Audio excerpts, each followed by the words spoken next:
Tahukah anda apakah yang dimaksudkan dengan pelumbungan pasir dasar laut? Pelumbungan pasir dasar laut ialah aktiviti pengambilan pasir yang melebihi 3 batu nautika daripada pesisiran air pasang surut. Keperluan untuk pengurangan pasir di dasar laut adalah untuk keperluan bagi penambakan di pesisiran pantai yang ada di seluruh pesisir pantai yang ada di Malaysia. Mengapakah Kerajaan Persekutuan mengawal selia pelumbungan pasir dasar laut?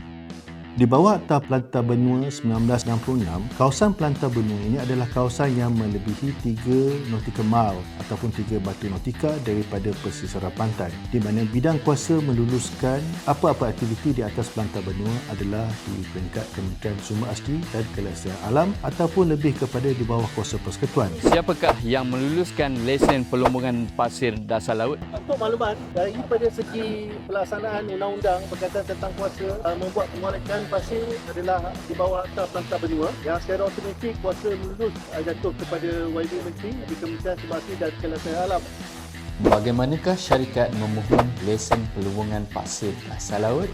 Setiap permohonan rasmi hendaklah dikemukakan melalui sistem yang telah pun disediakan di atas platform MyLand, di mana proses kelulusan akan diproses melalui Pesuruhjaya Tanah dan Persekutuan. Walau bagaimanapun, setiap kelulusan perlu melalui satu jawatankuasa OAC yang dihadiri oleh semua jabatan teknikal sebelum diangkat untuk kelulusan YB Menteri. Siapakah yang mengawal selia aktiviti ini? Semua permohonan lesen akan dinilai secara telus bagi memastikan setiap kelulusan tersebut mematuhi standard yang telah ditetapkan. Antara jabatan teknikal yang turut serta dalam mesyuarat OAC ini adalah daripada Jabatan Laut Malaysia, Jabatan Pengairan Saliran JPS, Pusat Hidrografi Nasional, Jabatan Perikanan Malaysia, Jabatan Alam Sekitar, Jabatan Mineral dan Geosains Malaysia, Jabatan Ukur dan Pemerintah Malaysia serta agensi teknikal yang berkaitan. Dapat kita melihat sama ada proses ataupun kelulusan permit tersebut mematuhi standard yang telah ditetapkan. Bagaimana kerajaan memantau operasi kapal? Semua vessel ataupun semua kapal ini diwajibkan untuk memasang sistem dredging and dumping management system. Ia akan mengaktifkan automatic identification system. Tiap pergerakan kapal dapat dilihat secara langsung dan dapat memastikan setiap peraturan yang telah ditetapkan di dalam kelulusan perbit dapat dipatuhi. Apakah tindakan sekiranya syarat lesen tidak dipatuhi?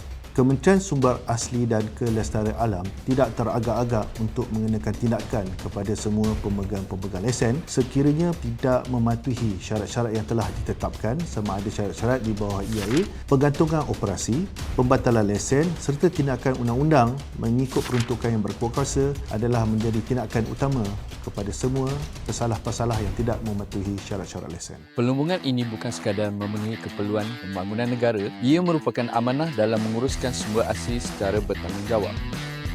Kerajaan Persekutuan akan terus memantau agar setiap aktiviti dijalankan secara telus serta memberi manfaat kepada negara dan generasi akan datang.